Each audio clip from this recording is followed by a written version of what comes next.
Roller coasters. You either love them or you hate them. If you hate them, the right one can make you love them. But if you love them and you ride the right one, well, you'll probably start a YouTube channel.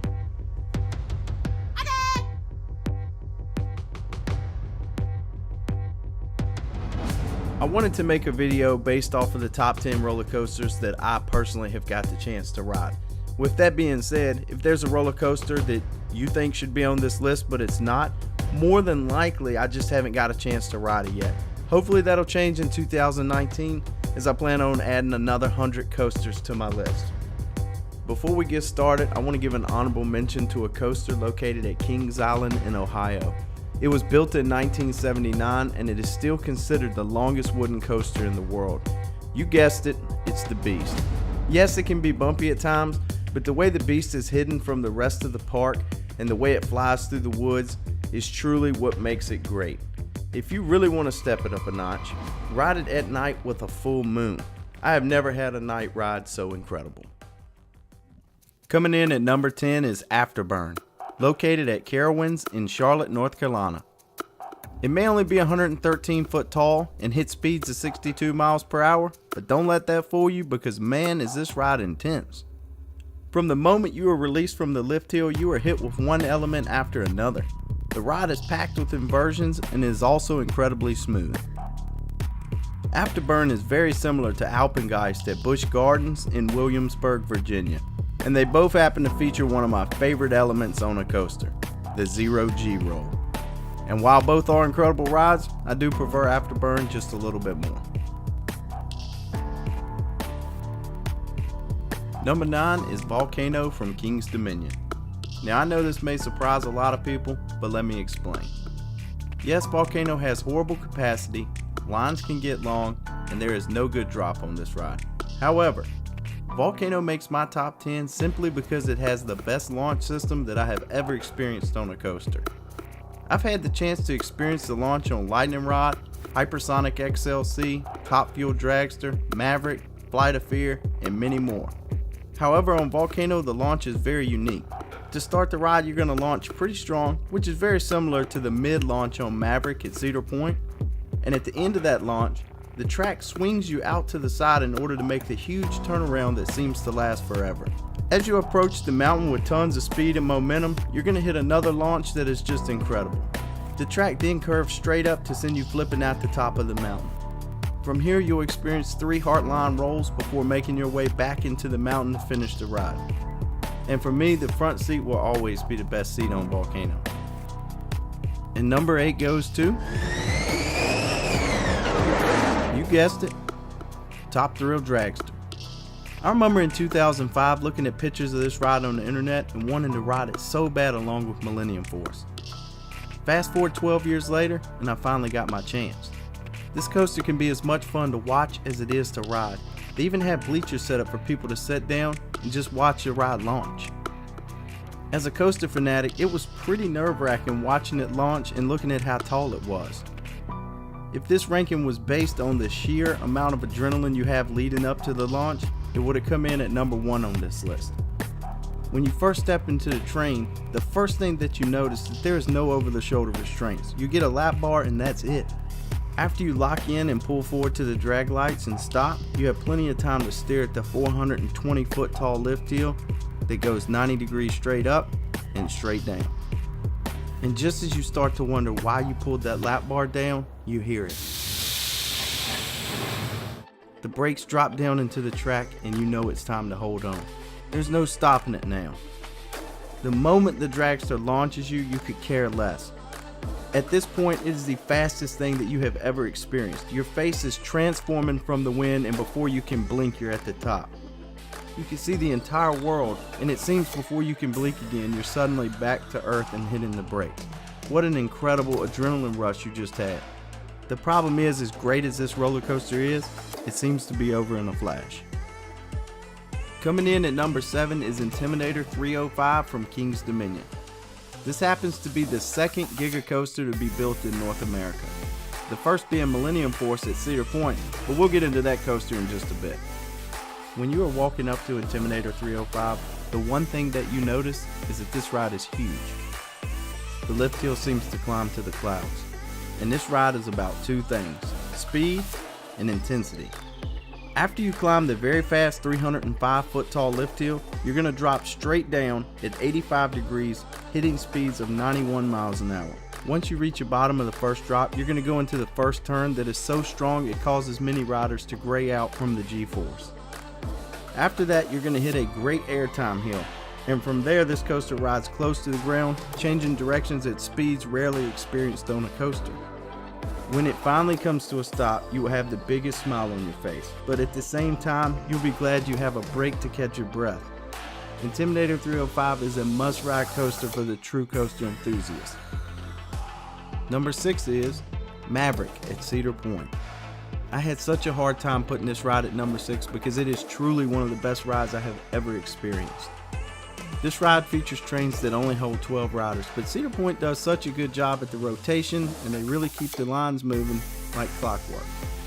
Maverick starts off with a LSM launch that takes you to the top of a 105 foot tall lift hill, and then you drop at a beyond vertical 95-degree angle that is very strong, especially in the back seat. After the drop, you hit some very fast transitions, and then you will go into an airtime pop that is very strong and one of my favorites.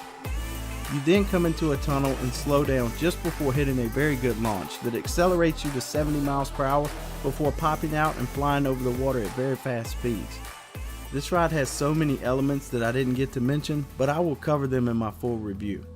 Now, kicking off the top 5 is Millennium Force, also located at Cedar Point. Millennium Force is that ride that every roller coaster enthusiast knows.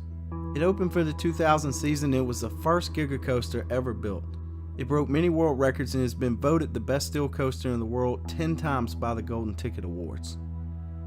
Millennium Force was a game changer when it was built, and it still holds up as one of the best 19 years later. I ranked this coaster ahead of Intimidator 305 for 2 reasons. First, I like the lap bar restraints better than the soft over-the-shoulder restraints. And second, because this ride is so beautiful to ride and watch. It doesn't just hide deep in a far corner. When you climb the 310 foot tall lift hill, you are right on Lake Erie, and it is such a breathtaking view. Millennium Force hits speeds of 93 miles an hour and has several tunnels and airtime moments. It is very smooth, and while it won't blow you away with tons of airtime, when you ride it, you will know you're at Cedar Point and you won't be able to keep the smile off your face. Coming in at number 4 is Twisted Timbers. Wait, how could I rank this ahead of 305, Maverick, and Millennium Force? Well, let me explain. I love RMC's iBox track, and I love airtime, and Twisted Timbers is packed with it. 20 airtime moments to be exact. In fact, the 3 back hills have some of the strongest airtime I have ever experienced on a coaster. Not to mention, I love the barrel roll down drop. You see, roller coasters are kind of like music. When you have a song that brings back good memories, you tend to like it a bit more. In 1993, I was on my way to King's Dominion to ride the Hurler. It would be the very first roller coaster that I would ever get the chance to ride. I was so excited, and I remember waiting in that long line. This is the photo from my first ride ever on it. I was hooked from the second the first drop started, and while the Hurler got very rough over the years and much better coasters were built, it was still my first real coaster. Fast forward 24 years later, and I would finally get the chance to ride my first RMC coaster. And it would be on the very first coaster I ever rode. And it would be with my son at the same age I was on my first ride.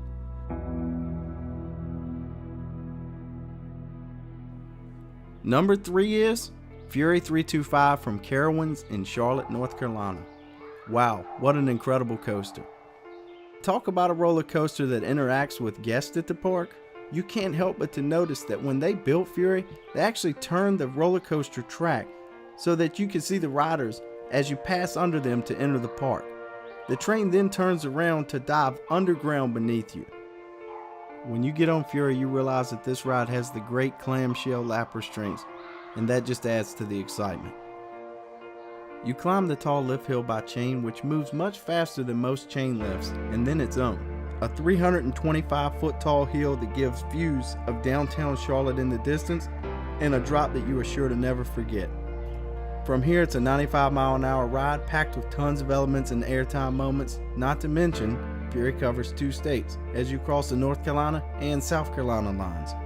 For several years now, Fury has won the Golden Ticket Award for the best steel coaster in the world.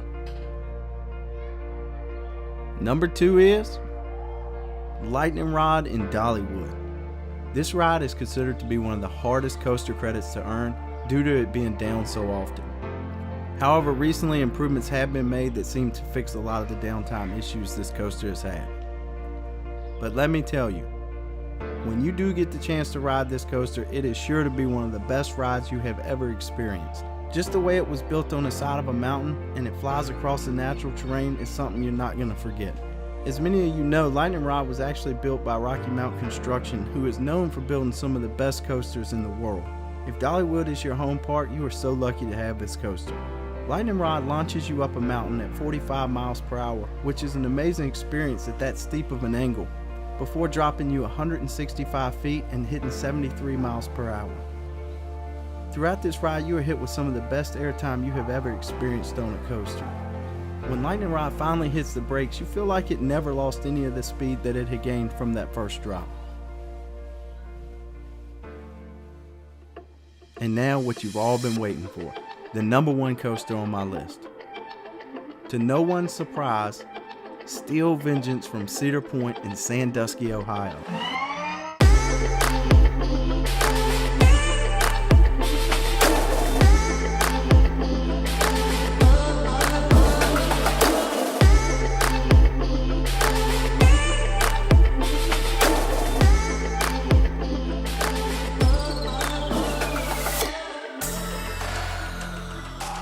All I can say about this ride is wow. All the hype is real. Steel Vengeance is number 1, and for me, it ain't even close. Steel Vengeance is so insane that when it stopped, I actually checked my heart rate for fun just to see how fast it was pumping. And I was there on opening day. And because I got early entry for staying at the Breakers Hotel, I was actually able to get the 12th ride of the day. Just like Millennium Force, you leave this station with a view of Lake Erie before climbing the incredibly loud lift hill, which I love, by the way. Once you get to the top, get ready for a gut-busting first drop, especially in the back seat. From there, it's nothing but fun. I watched the point of view video that Cedar Point posted of this coaster before it was officially open probably 100 times, and I thought I knew it inside and out as good as anybody. But let me tell you, after the mid-course brake run, I got totally lost in what was going on and what part of the ride I was experiencing. Everything is coming at you so fast. There are times when you don't know if you're upside down or right side up. It is airtime after airtime hill, and it's changing direction faster than you can process. There is just way too much about Steel Vengeance to tell you in this video, but just know this. It is one of the smoothest roller coasters you will ever ride, and you're going to need multiple rides to really be able to process what is going on and the experience to the fullest. Thanks for watching, and if you want to see more content as I put it out, click that subscribe button.